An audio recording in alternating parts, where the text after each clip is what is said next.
In this new chapter, she no longer looks outward for role models because she has become one. She no longer asks the world to show her her worth because she carries it in every step, every breath, every boundary, and every act of self-respect. She's not seeking the woman she once needed.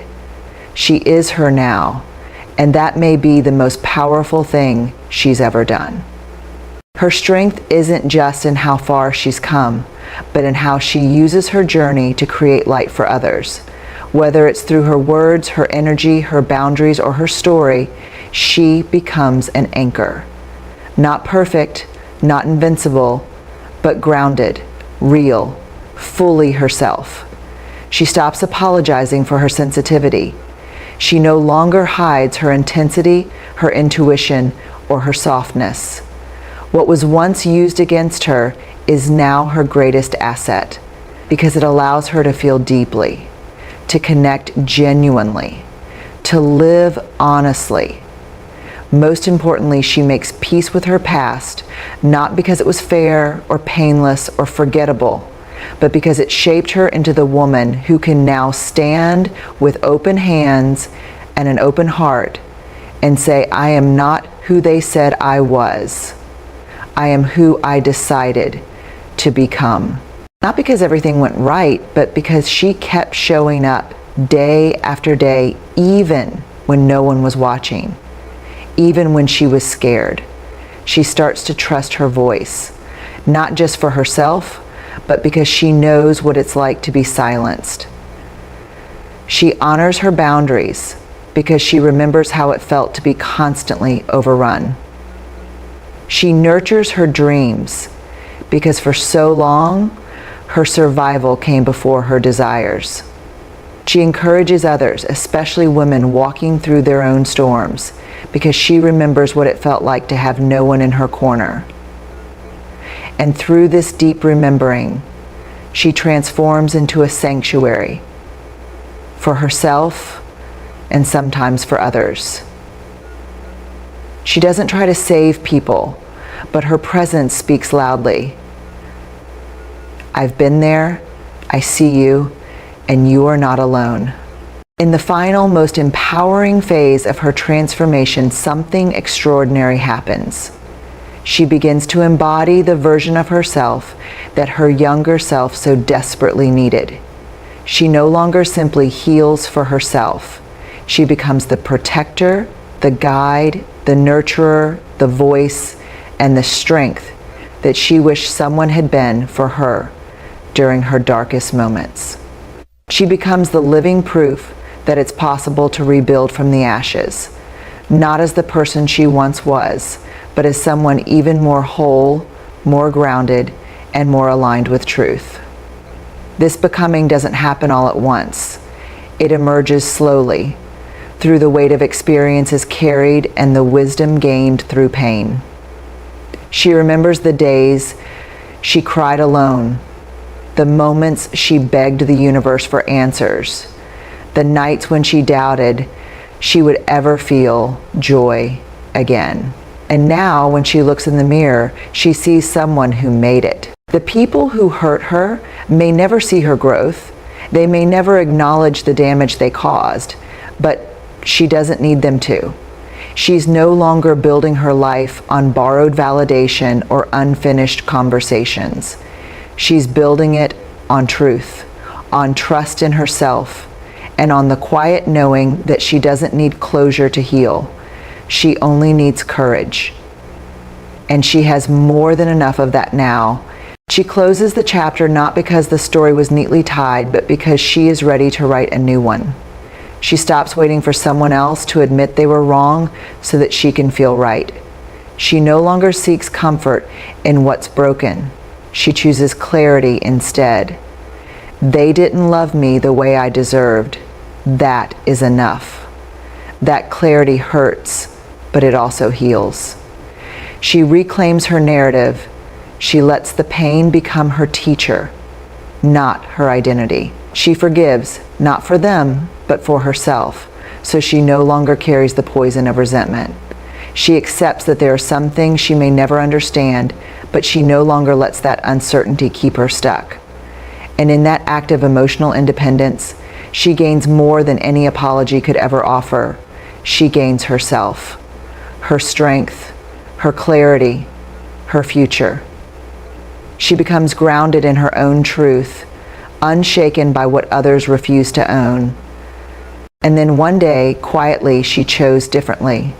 She chose to stop giving power to people who had already shown her who they were.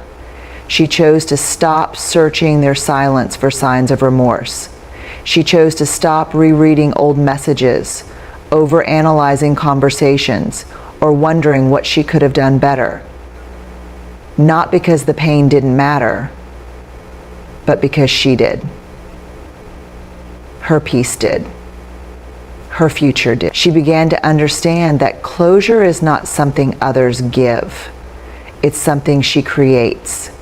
It's the boundary she builds, the truth she tells herself, the decision to move forward without needing anything more from those who never valued her fully to begin with. And in doing so, she becomes her own closure. One of the most liberating and painful turning points in her healing journey is when she finally stops chasing closure from those who broke her. At some point, she realizes the apology may never come. The explanation may never be given. The answers she thought she needed might remain forever withheld. And while that truth stings at first, it becomes the fire that forges a new kind of freedom. Because she stops waiting to be released by someone else. Instead, she releases herself. There may have been days, weeks, or even years where she replayed the pain, searching for what went wrong, wondering why someone treated her that way, hoping that one day they'd wake up, see her worth, and make it right.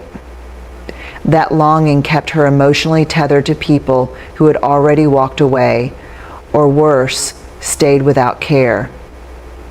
She thought closure would heal her, that it would be the missing piece to make sense of her suffering. But the longer she waited, the more exhausted she became. Each day she rises, not perfectly, but faithfully, not without emotion, but without abandoning herself. And that is what healing really is. Not an end, but a homecoming. A way of being in the world that is rooted in awareness, grace, and fierce self-respect. Because the woman who rebuilds herself alone doesn't heal to become someone else. She heals to return to the truest version of who she's always been. And through this daily practice of showing up for herself, she reclaims something that was once taken from her. Trust. Trust in her body, trust in her emotions, trust in her ability to hold space for herself. She no longer needs someone else to save her from the hard days. She becomes her own sanctuary, her own comfort, her own source of safety. Her healing becomes an act of rebellion in a world that often tells women to be quiet, to get over it, to move on quickly. She chooses instead to feel, to grieve, to process, to unlearn, to rebuild. And in doing so, she models a new kind of strength. Not one that pretends the pain didn't happen, but one that transforms that pain into wisdom, softness, and self-knowing. She builds healing into the rhythm of her life. It may look like morning stillness before the chaos of the world begins, like drinking water when her mind tries to spiral, like closing her eyes and breathing through memories that still visit her at night, like choosing not to answer a call from someone who used to hurt her, like forgiving herself for not healing faster. These are not grand gestures, but they are acts of profound courage. They are her quiet commitment to self-respect, made again and again. She stops rushing the process. She stops comparing her timeline to others. She stops believing the myth that she should be over it by now. Instead, she honors the depth of her pain and the layers of her journey. She starts to understand that healing is cyclical. Old wounds may reopen, new lessons may emerge, emotions may come in waves, but instead of fearing these moments, she learns to meet them with compassion, not judgment, not shame, just presence. As she moves through the delicate and powerful process of rebuilding herself, she slowly begins to understand that healing isn't something she arrives at, it's something she lives with. It's not a mountaintop she reaches one day, triumphant and finished. It's not a clean, linear journey with a clear endpoint. Healing, for her, becomes a daily ritual, a sacred, ongoing relationship with herself that is tender, intentional, and ever evolving. At first, this truth is hard to accept. Like many, she hoped that healing would be a point in time, that one day the pain would be gone, the past would no longer sting, the triggers would disappear, and she'd feel completely whole again. But over time, she realizes healing isn't about erasing the scars. It's about making peace with them. It's about learning to live with herself in softness, even when the old wounds ache.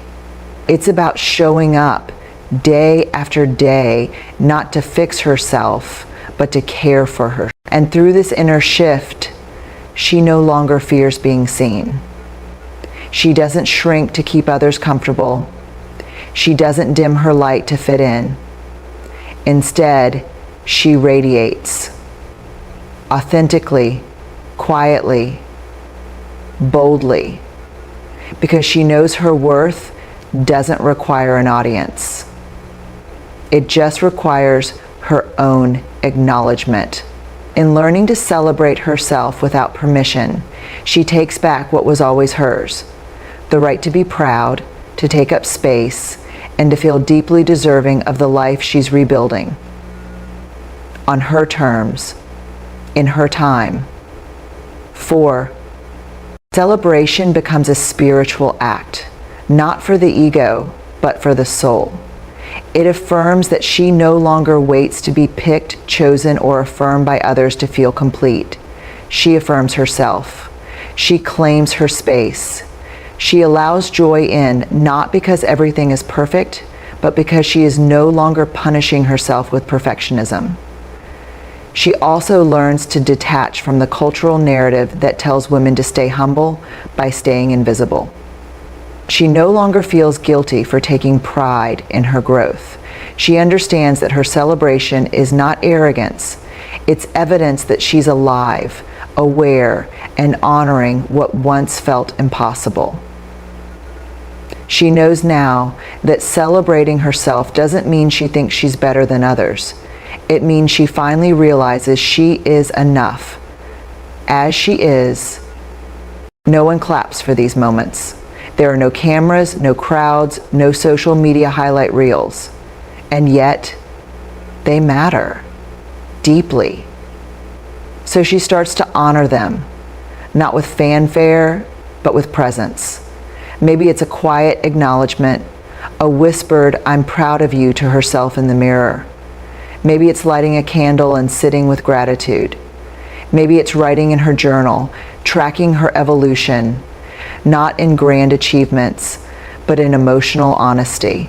She also learns to stop minimizing herself, to stop brushing off her success with phrases like, "It's not a big deal," or "anyone could have done it."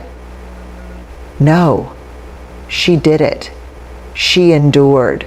She changed. She chose better. That deserves to be seen, especially by herself.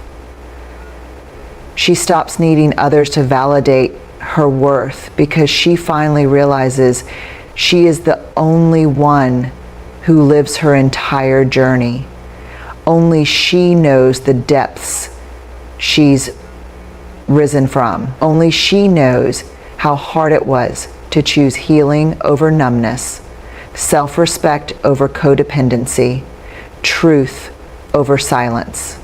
But one of the most transformative shifts a strong woman makes while rebuilding herself is learning how to celebrate her own growth without waiting for someone else to notice, validate, or applaud her.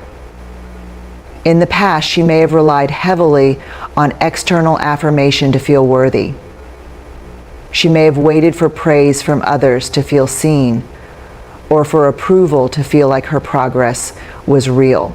But now, in this sacred process of rebuilding, she learns that her journey is too personal, too powerful, and too profound to be dependent on outside applause. She begins to notice the small victories, the mornings she gets out of bed despite the heaviness in her chest, the boundaries she holds even when it's uncomfortable, the days she chooses peace over proving herself, the nights she comforts herself instead of chasing validation. These moments might seem ordinary to the outside world, but to her they are extraordinary. They are proof of growth, healing, and inner transformation. And as she redefines strength, she becomes more whole. She allows herself to be multidimensional, to be powerful and tender, to lead and receive, to build and to rest. She makes peace with the fact that she doesn't have to be everything for everyone. She only has to be honest with herself. In doing so, she liberates herself from society's outdated script. She becomes an example of a new kind of strength, one that is not based in suppression, but in authenticity, one that does not conform, but creates space, one that doesn't burn her out, but builds her up. She no longer carries the expectation to be perfect, invincible, or always strong. Instead, she gives herself permission to be human. And in that humanity, she discovers a resilience that cannot be taken from her. She learns that real strength is not about being unbreakable. It's about being soft and still surviving. It's about feeling everything fully and still choosing to move forward. Strength is allowing herself to grieve without rushing the process. It's having the courage to confront parts of herself that were hidden for years. It's speaking up when her voice shakes. It's saying, "I'm not okay," This strength is rooted not in how much she can carry, but in how deeply she knows herself. It's not performance, it's presence. She no longer needs to prove anything. She no longer finds identity in endurance. Instead, she finds power in alignment. She honors her intuition. She honors her cycles of growth, her seasons of rest, her inner truths. Her strength becomes fluid, responsive, and deeply personal. For most of her life, she was taught that strength meant never breaking, that it meant staying composed, being invulnerable, carrying burdens without flinching, and enduring silently. She was praised for how much she could take, how well she could hold it all together. But somewhere along the way, perhaps in the quiet aftermath of personal pain, heartbreak, or exhaustion, she realized that this definition of strength wasn't sustainable. It wasn't even true. In rebuilding herself alone, she begins to rewrite what strength means. It no longer looks like smiling through the storm or pretending everything is okay. It looks like pausing when she's overwhelmed. It looks like asking for help, not out of weakness, but out of wisdom. It looks like setting boundaries that disrupt old narratives and walking away from roles that kept her trapped in survival mode. In the silence of her solitude, she made peace with herself. And now, in the presence of others, she chooses to be seen, not because she needs to be saved, but because she wants to be real. She shows up fully, knowing that she is not less complete without them and not more complete with them, just whole regardless. This is the paradox she learns to carry. She is both independent and deeply connected. She can receive love without losing herself in it. She can stand alone without pushing everyone away. She can accept help without feeling weak. And she can be part of a community while still being entirely herself. Because in rebuilding herself alone, she discovered that the most important relationship she'll ever have is the one with her own soul. Every other connection is a beautiful addition, not the foundation, but the light that reflects what she already carries within. At the same time, she also becomes willing to let go, to walk away from those who drain her, disrespect her, or who only loved the version of her that was quiet, compliant, or self-sacrificing. Rebuilding herself often comes with a painful realization that not everyone can come with her. And though grief may accompany those losses, she learns to accept them as part of her evolution. She understands that loneliness is not failure, it's a passage. And through that passage, she finds her people, those who see her, not just what she offers. But even with this newfound connection, she doesn't outsource her power. She doesn't wait for someone else to give her direction. She doesn't make decisions to gain approval. Community becomes her support system, not her compass. It gives her rest, reflection, and encouragement. But she knows the journey is still hers to walk. There's a deep shift that happens when a woman reclaims herself. She no longer seeks validation in others the way she once did. The applause no longer means as much, and the criticism no longer stings as sharply. She values support, but she's not addicted to it. She starts to understand that while love and encouragement are powerful, they are not replacements for self-trust and inner knowing. She begins to nurture her relationships differently. She seeks out people who speak truth, not flattery. People who listen without trying to fix her. People who honor her boundaries and respect her healing pace. These connections become sacred. Not because they fill a void, but because they reflect her growth. She stops chasing connection out of loneliness. Boundaries do not disconnect her from others, they reconnect her to herself. They allow her to choose relationships that are mutual, respectful, and life-giving. They teach her the difference between what is healthy and what is familiar. And perhaps most importantly, they create the space she needs to truly rebuild, not on shaky ground, but on a foundation of inner safety and self-trust. In learning to say no, she finally says yes to herself. In learning to say yes, not once, but every if she begins the process of rebuilding herself, the strong woman often finds herself in an in-between space, alone, but not entirely isolated. She may crave connection, but fear dependence. She may value relationships, but no longer want them to be the foundation of her identity. In this new version of herself, she learns an essential truth. Community can uplift her, guide her, and hold space for her, but it cannot complete her. I identify as a community who does not complete her. Community can uplift her. It cannot do the inner work for her. It cannot define who she is. She begins to notice how much lighter her life feels when she's no longer absorbing the emotions of others. She becomes more intentional with her time, more discerning with her energy. She no longer entertains chaos or emotional manipulation disguised as love. She no longer overextends herself to prove her worth.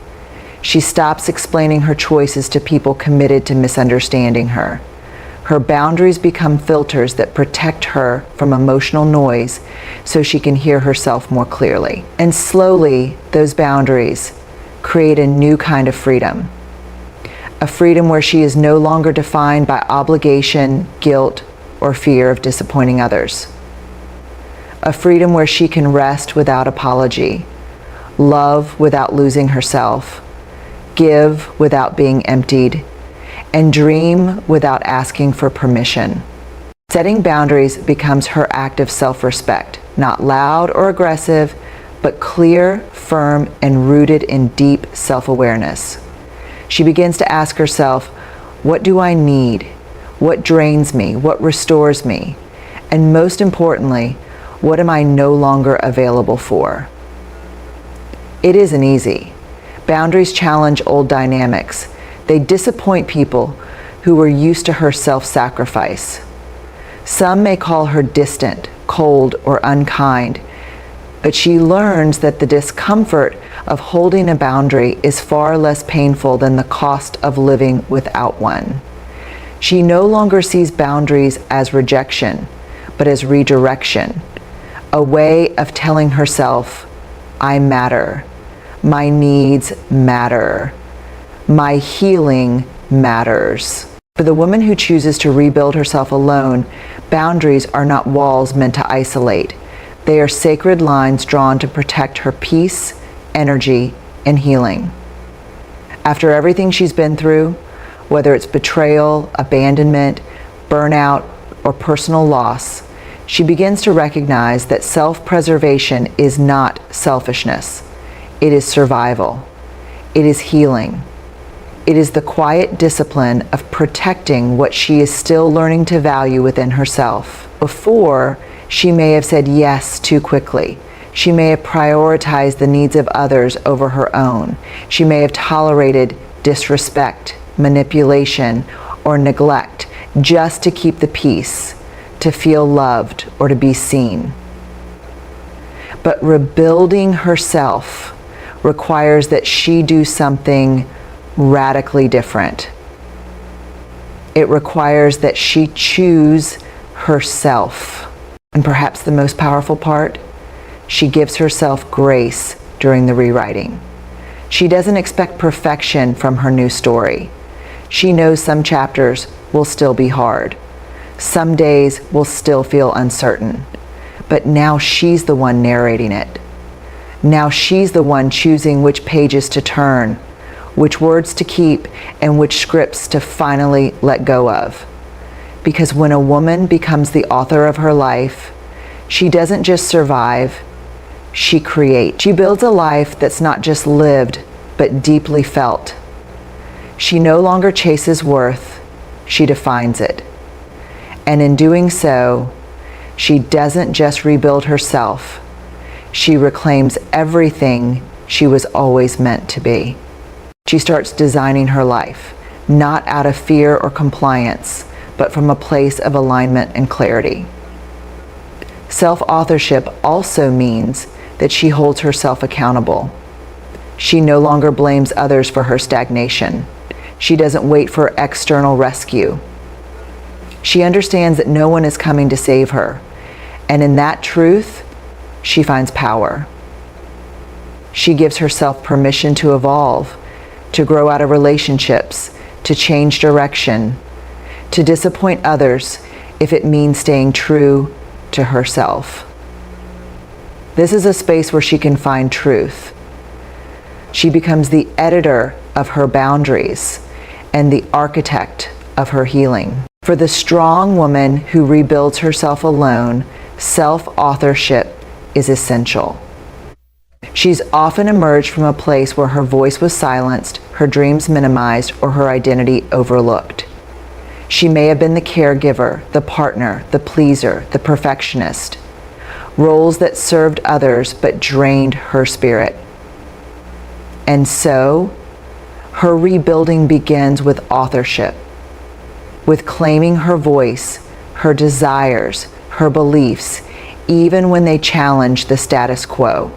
It's not a neat process. It's messy and vulnerable. She questions everything. Her values, her friendships, her habits. She unlearns patterns that once kept her safe, but now keep her small. She revisits parts of herself she once dismissed. She honors the dreams she once buried. She becomes intentional with her thoughts, her choices, her vision for the future. There comes a defining moment in every woman's life when she realizes she no longer wants to be a character in someone else's story. She no longer wants to be shaped by expectations, limited by roles, or defined by how others perceive her. Instead, she takes the pen into her own hands. She becomes the author of her own life, a storyteller of truth, pain, purpose, and growth. Self-authorship is not about rebellion. It's not about rejecting everyone or everything she once knew. It's about returning to the core of who she is, stripping away the noise of the world, and finally asking the most powerful question of all. Who do I choose to become now? Not who am I expected to be?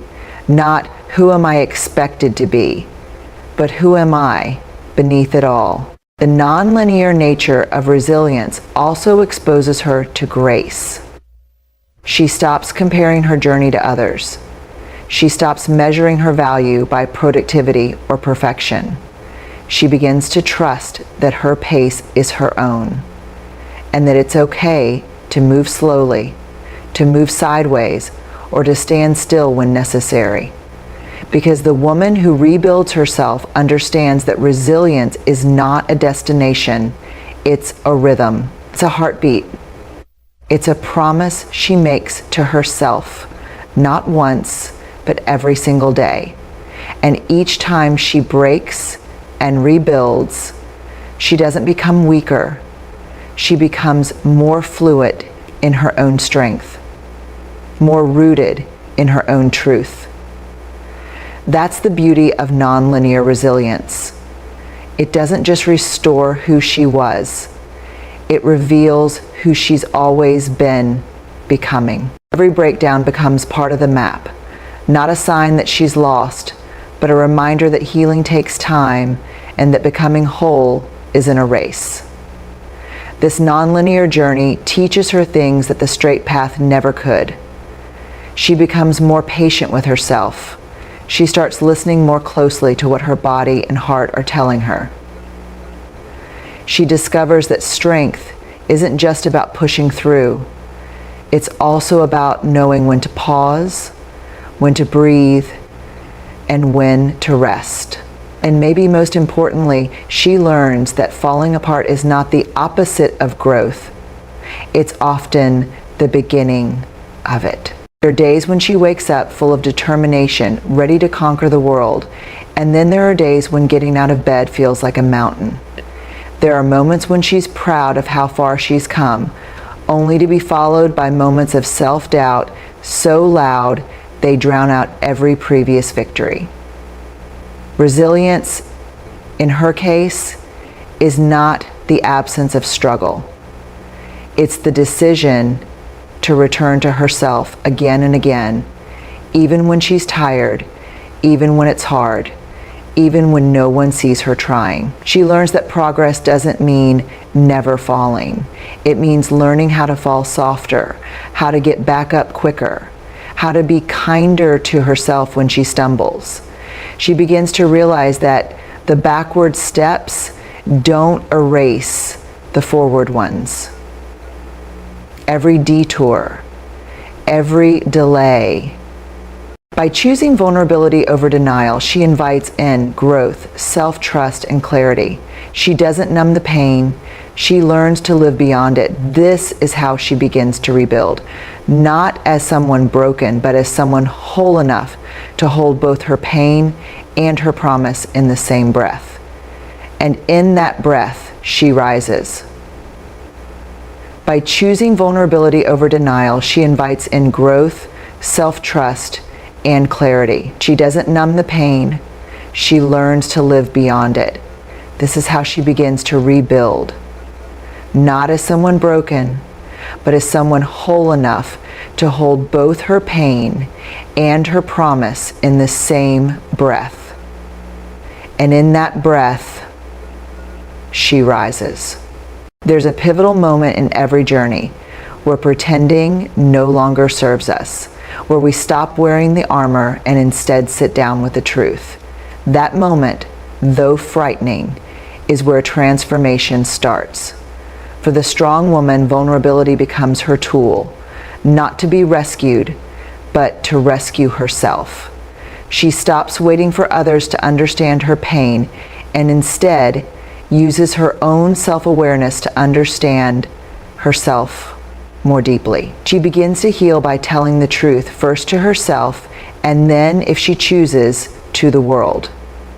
That healing is radical because it doesn't rely on external validation. It's not performative. It's internal, slow, and deeply personal. She doesn't post every step. She doesn't shout it into a crowd. She lets the silence do the work. Her vulnerability becomes her power. Her honesty becomes her compass. And her openness becomes the very thing that leads her back to her strength. When we talk about strength, especially in the context of a woman rebuilding herself alone, society often imagines a cold, stoic figure, someone unshaken, untouched by emotion. But in reality, true strength doesn't come from suppressing feelings or pretending the pain doesn't exist. It comes from facing that pain head on, acknowledging it, and allowing ourselves to feel it deeply. That's where healing truly begins. Vulnerability is often misunderstood. People assume it's weakness, when in fact it's the rawest form of courage. It takes immense bravery to stand in front of your own life's wreckage, to pick up each broken piece and say, "This is mine. This is real. And I will rebuild from here." A woman who chooses to rebuild herself alone is not hardened by her pain. She's softened into someone who has learned to trust her own process, to sit with discomfort, and to move forward even when the outcome is uncertain.